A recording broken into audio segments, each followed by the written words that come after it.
The unforgettable disappearance of Claire Holland, Ojai, California, 2008. It was just after dusk on September 28, 2008, when 24-year-old Claire Holland walked into the fog-tinged hills of Ojai, California, and never walked out again. Her last known location was a gravel path near the Rose Valley campground. There was no struggle, no witnesses, and no trace left behind. Claire simply vanished. If you are new here, subscribe to the channel as we uncover Claire Holland's sudden disappearance. Nestled in the foothills of the Topatopa Mountains, Ojai is a quiet, artistic enclave in Ventura County, known for its pink sunsets, citrus groves, and spiritual retreats. But on that fall evening in 2008, this sleepy California town became the epicenter of one of the most haunting missing person cases in state history. Claire Holland was not the kind of person who just disappeared. She was 24, a former UCLA literature major who had moved to Ojai the year before in search of something quieter, something less encumbered. Friends described her as deeply thoughtful, quietly funny, and somewhat introverted, with a habit of retreating into nature when life felt too loud. She worked part-time at a local bookstore, the Indigo Hour, and volunteered at the Ojai Valley Land Conservancy on weekends. According to her co-workers, Claire had a stillness that made her presence calming, yet easy to overlook. 2 weeks before her disappearance, Claire had seemed distracted. Her roommate, Devin Mallory, later told investigators with the Ventura County Sheriff's Office that she'd been up late a lot, often writing in a leather-bound journal and taking long, solitary hikes. Devin chalked it up to stress. Claire had recently ended a brief relationship and was grappling with some unresolved family issues stemming from her parents' divorce years earlier. But none of that explained why, on the evening of September 28, she packed a small canvas day pack, left her phone and wallet on her desk, and drove her aging Subaru Outback to a trailhead near the Rose Valley campground, a rugged, pine-fringed area about 20 minutes north of Ojai proper. Case file VH0828CLH. At 7:42 p.m., a security camera at a gas station on Highway 33 captured Claire's Subaru passing northbound. Her windows were down, headlights on, alone. It was the last known image of her. The following morning, Claire didn't show up for her bookstore shift. Devin initially assumed she decided to spend the night under the stars, as she sometimes did when hiking. But by that evening, when her car still hadn't returned, Devin called Claire's older brother, Jacob, who lived in Santa Barbara. Jacob drove to Ojai that night and reported her missing just after midnight. Initial search and discovery. Incident report September 29, 2008. Search and rescue teams began combing the Rose Valley area by sunrise. Claire's Subaru was neatly parked off the gravel lot at the Piedra Blanca Trailhead. It was locked, with the keys left in the center console. Inside were a folded map of the Los Padres National Forest, an empty reusable water bottle, and a copy of Women Who Run with the Wolves tucked into the passenger seat. There were no signs of struggle, no boot prints leading away from a vehicle, no discarded belongings or signs of injury. Cadaver dogs brought in by the Ventura County SAR unit tracked her scent about 200 yards up the trail, but then abruptly lost it near a rocky outcropping overlooking a ravine. After that, nothing. The terrain beyond that point was rough and dangerous, but even weeks of aerial sweeps and ground searches with infrared equipment showed no evidence of Claire or what may have happened to her. Theories circulated, but the case, as cold cases often do, began folding in on itself. Claire Holland's background yielded few red flags. She had no history of mental illness, no ties to criminal activity, and no substance abuse issues. Her family was loving, if somewhat distant, and her financial records showed nothing unusual in the weeks leading up to her disappearance. Her last phone activity was a Google search for sunset times in Ojai at 5:19 p.m. on the day she vanished. Nothing else. One item raised eyebrows, a page from her journal, torn out and later found among her laundry hamper at home. The entry, dated 4 days before she vanished, read, "Sometimes I feel like I'm not supposed to be here. Like something is calling me back to the quiet. I can hear it and don't want to fight it anymore." Investigators were divided on the implications. Was this the note of someone contemplating suicide? A metaphysical reflection? or just the musings of a young woman inclined toward poetry and solitude? There was no clear answer. Over the next 6 months, the investigation spiraled through every possible avenue. Claire's ex-boyfriend, a local potter named Eli Brower, was questioned multiple times but ultimately cleared. His alibi was airtight. He had been attending an art show in San Luis Obispo the night Claire disappeared. No DNA, no evidence, just questions. Locals began circulating their theories. Some believed Claire had chosen to vanish, to start a new life off-grid. Others suggested something more sinister, human trafficking or a predator operating along the trails. A few spoke, quietly and with unease, about the Ojai vortex, a rumored energy field in the valley believed by some spiritual groups to be a place of crossing between dimensions.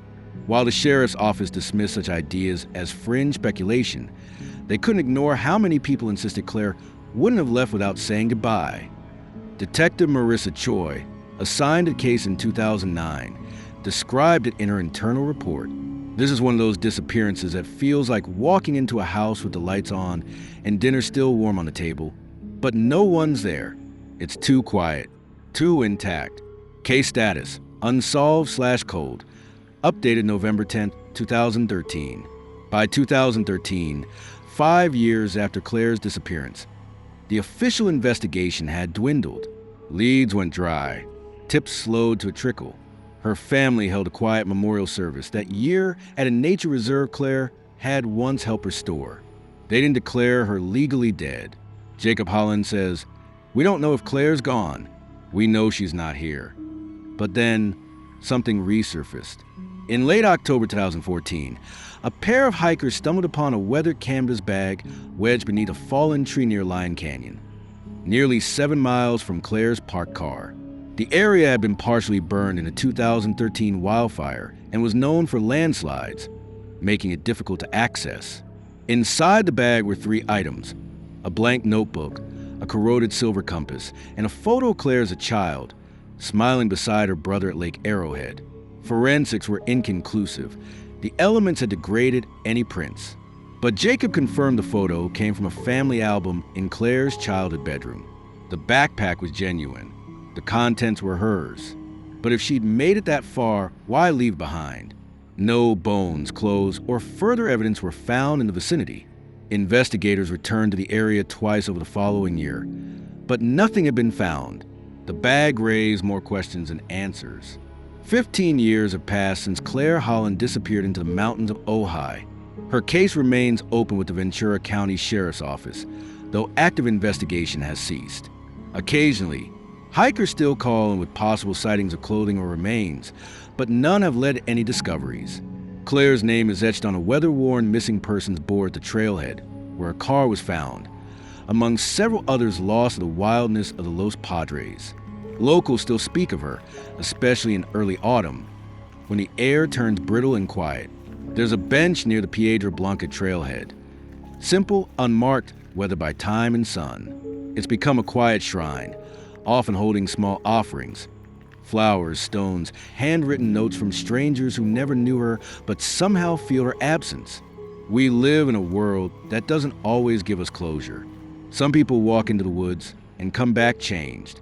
Others don't come back at all. Claire Holland may never be found, but those who search for her keep returning to the same place, to the edge of the trail, to the silence. They say the forest holds its secrets.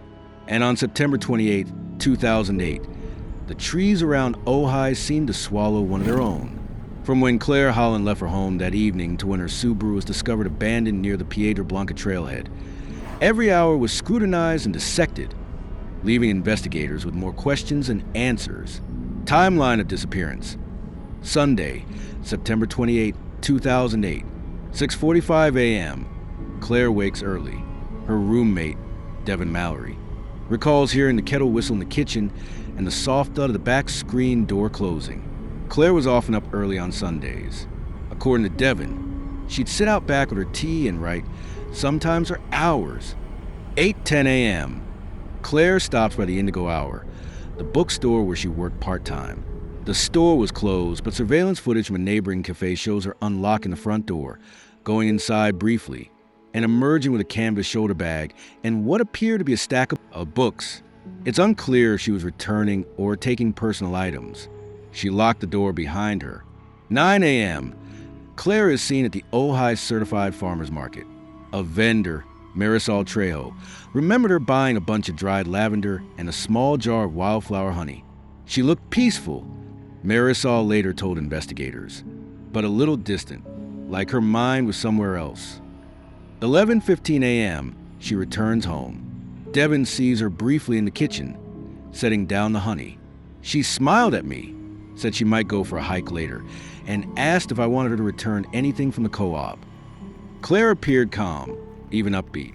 12:34 p.m., Claire texts her older brother Jacob. "Hey, I'm thinking of heading up Rose Valley later. I might camp overnight if it's quiet. Love you." Jacob replies at 12:36 p.m., telling her to be careful and send him a picture if she goes. 1 to 4 p.m. Claire is unaccounted for during this window. Her laptop logs show she downloaded a new topographic trail map of the Los Padres National Forest at 2:41 p.m., then printed it. For 17 p.m., she visits Ojai Natural Market. A clerk remembered her purchasing trail mix, 2 granola bars, and a small bottle of rose water spray. She paid in cash. Had a faraway look, polite but dreamy, the clerk recalled. 5:19 p.m. Claire conducted a final search on her phone. Sunset in Ojai today. The answer would have read 6:44 p.m. 5:50 p.m. Surveillance footage confirms that she is seen filling her gas tank at the Chevron on Highway 33. She doesn't enter the store and doesn't speak to anyone. 7:42 p.m. Claire's Subaru Outback passes the Highway 33 Ranger Station camera, heading northbound toward Rose Valley. This is the last verifiable sighting of her alive. The following day, September 29th, Devin noticed Claire's bedroom untouched. The bed unmade, hiking boots gone, and phone and wallet still on the desk. This wasn't uncommon for Claire, but Devin began to worry when she failed to return by late afternoon. At 9:13 p.m., Devin called Jacob, who had driven down from Santa Barbara. They immediately searched local trailheads and gas stations and called a few of Claire's friends. No one had seen her. At 12:31 a.m. on September 30th, Jacob filed an official missing person report with the Ventura County Sheriff's Office. The case was assigned as case file B0828 CLH. By the morning of October 1st, search and rescue teams were deployed to the Rose Valley area.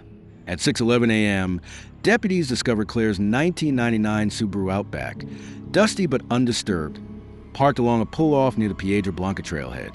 The doors were locked. Inside were a printed trail map, folded and annotated with a pencil, an empty stainless steel water bottle, a worn paperback copy of Women Who Run with the Wolves, face down on the passenger seat. Her car keys were left in a leather notebook in the center console. No phone, no wallet, no ID. Her hiking pack and journal were missing. There were no signs of a struggle, no forced entry, no damage to the car, no smeared dirt, drag marks, or broken vegetation nearby.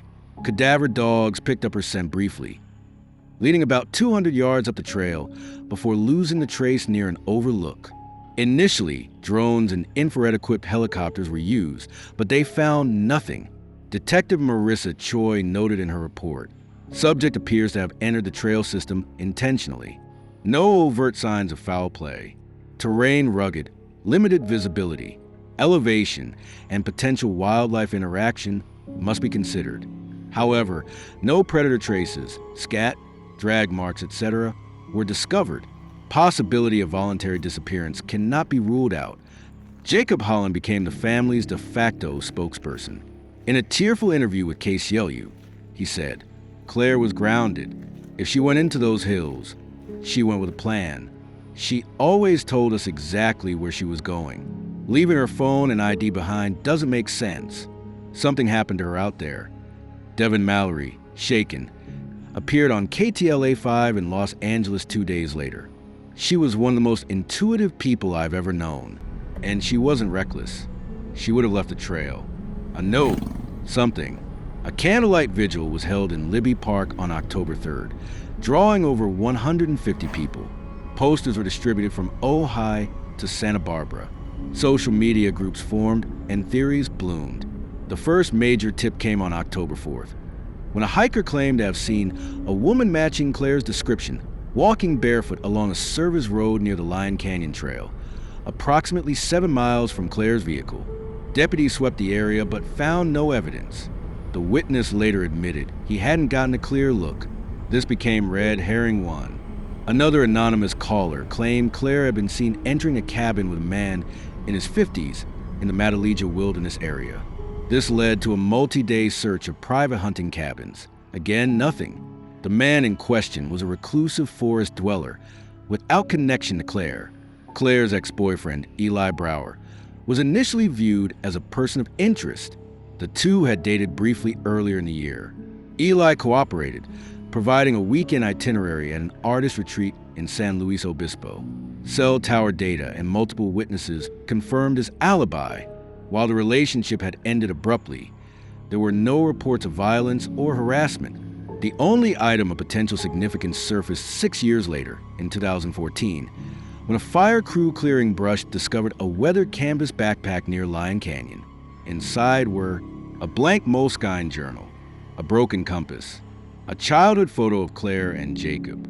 Tests were inconclusive, but Jacob confirmed the photo was from a missing album in their Lake Arrowhead home. No further clues have emerged from that site. As the weeks passed, the story drew significant attention from state and regional news. NBC, the Los Angeles Times, and several online forums for mysteries began covering the case. Reddit threads speculated on everything from secret cults to disoriented hikers succumbing to exposure. Local Ojai residents offered quieter theories. Some believed Claire had chosen to disappear, drawn to the energy vortexes said to run through the Ojai Valley. Others whispered about the Rose Valley Stalker, an urban legend revived by Claire's vanishing. A local spiritualist claimed she felt Claire's presence near the Sespe Hot Springs and described her as between worlds. Authorities never entertained this line of inquiry seriously, but the rumor persisted. Despite the coverage, law enforcement remained methodical. "We deal in facts, not folklore," said Sergeant Eli Morrissey in an October press conference. And the facts here are painfully few. Voluntary disappearance. Claire was a quiet, introspective individual. Her journal entries hinted at a yearning to escape. There was no sign of a break-in or clear evidence of foul play, but to vanish without money, ID, or preparation seemed out of character. Accidental death. The terrain surrounding the Piedra Blanca Trailhead is hazardous. A fall into a ravine, heat stroke, or animal interaction remains possible, but extensive searches have uncovered nothing. Foul play. Investigators did not find signs of struggle.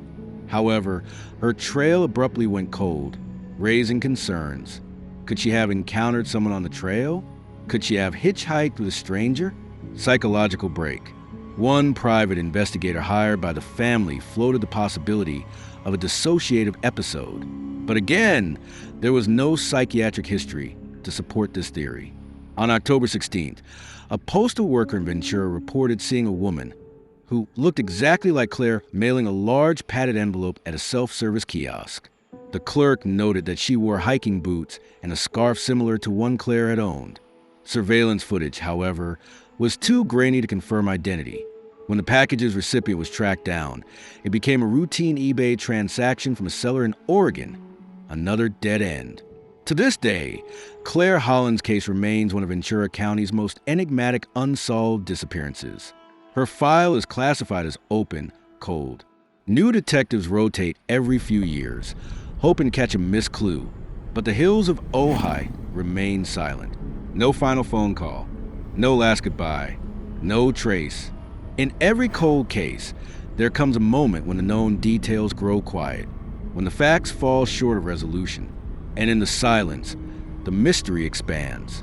What happened to Claire Holland after 7:42 p.m. on that Sunday evening remains a question that no one, not her family, the investigators, or the quiet hills of Ojai, has been able to answer. Somewhere between the known and the unknowable lies the truth. And in the case of Claire Holland, that truth remains elusive. The silence surrounding her disappearance has only deepened as the years go on. But among investigators, family, and internet sleuths, theories continue to circulate, each one plausible in its own right. Yet, none can fully explain what happened on that autumn evening in the Los Padres. Theory 1. The quiet exit, voluntary disappearance. At the center of this theory lies a simple question. What if Claire Holland chose to disappear? By all accounts, Claire was introspective, reflective, and often drawn to nature when life grew overwhelming. Her journal, partially quoted by her brother Jacob during a podcast interview in 2012, included the line, "I wonder what it would feel like to be a shadow for a while, to step outside the noise, not to die, but to stop being watched."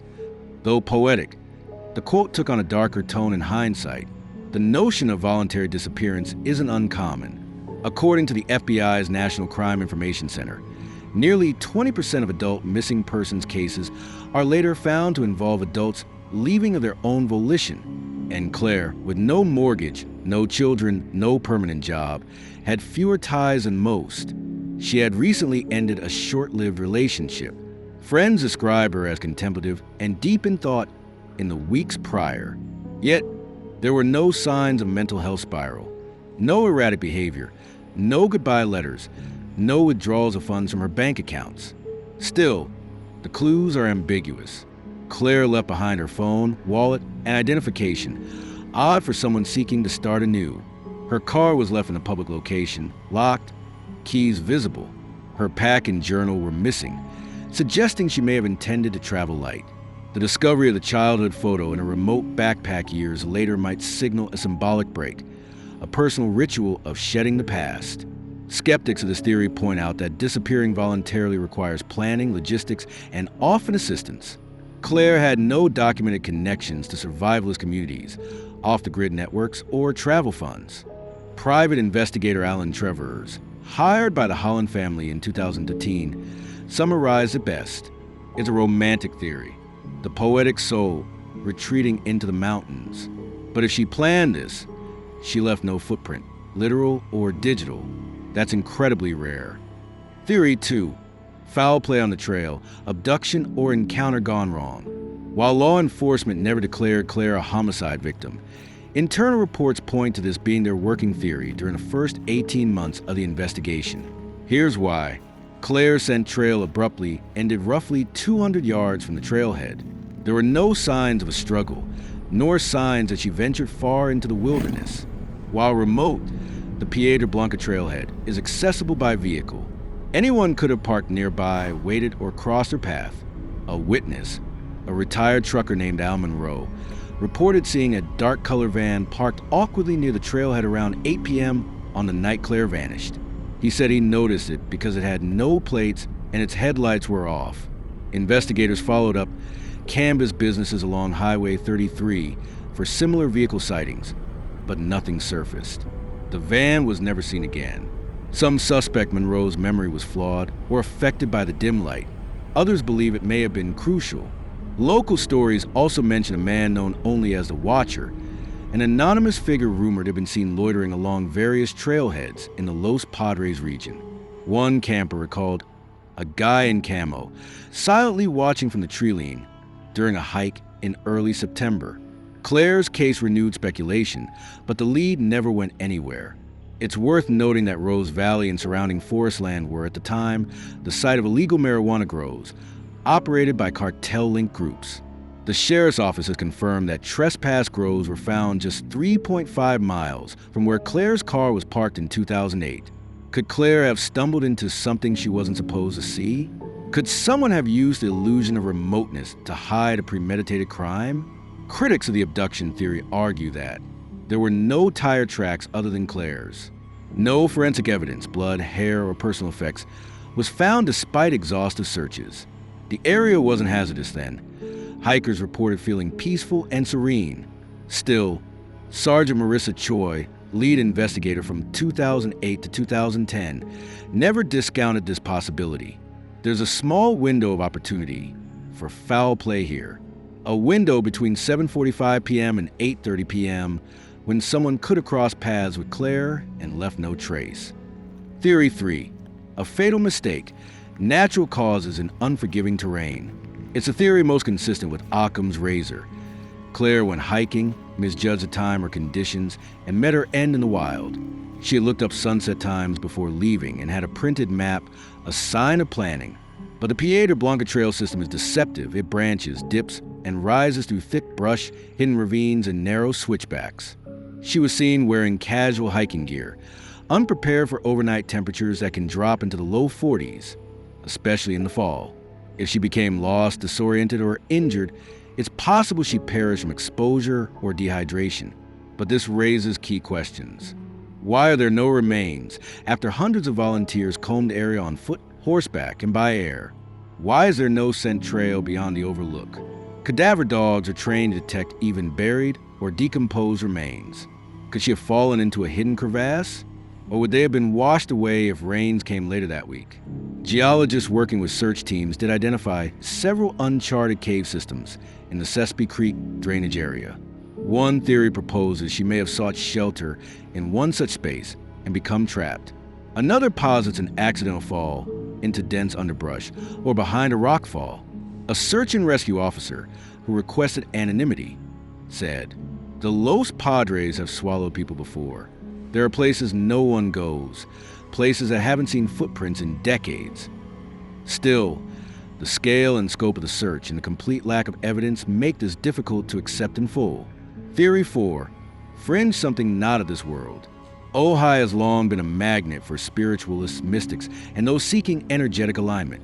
While local law enforcement firmly dismisses supernatural theories, they remain a topic of conversation in online forums and fringe podcasts. Although unsupported by tangible evidence, a popular theory is that Claire walked through a veil.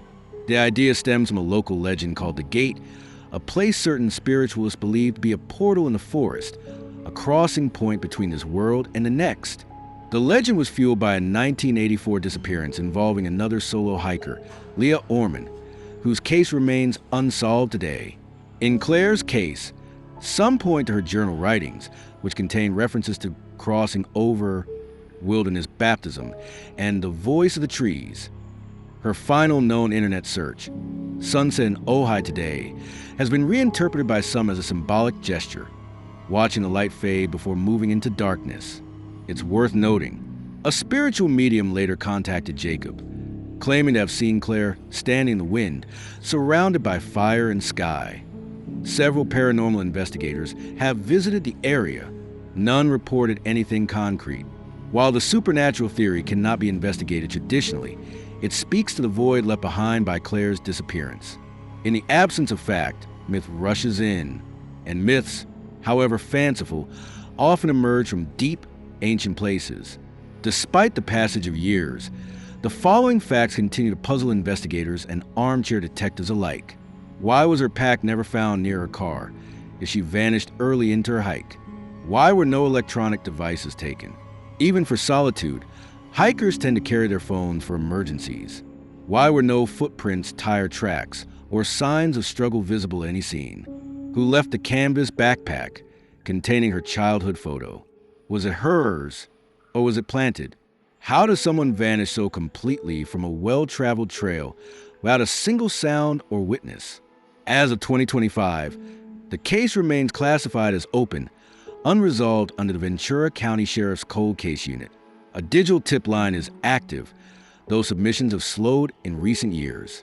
Each fall, Jacob Holland returns to Ojai. He hikes the same trail his sister did. The forest no longer frightens him. It saddens him.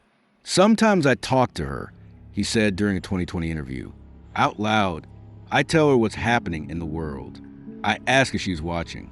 I ask if she's cold." In 2023, a memorial plaque was quietly placed near the Piedra Blanca Trailhead, reading, "For Claire Holland, a soul among the trees. Forever missing, never forgotten." Disappearance stories strike us deeply not just because someone is gone, but because they could still be out there, watching, hiding, waiting, or already lost beneath layers of time and earth.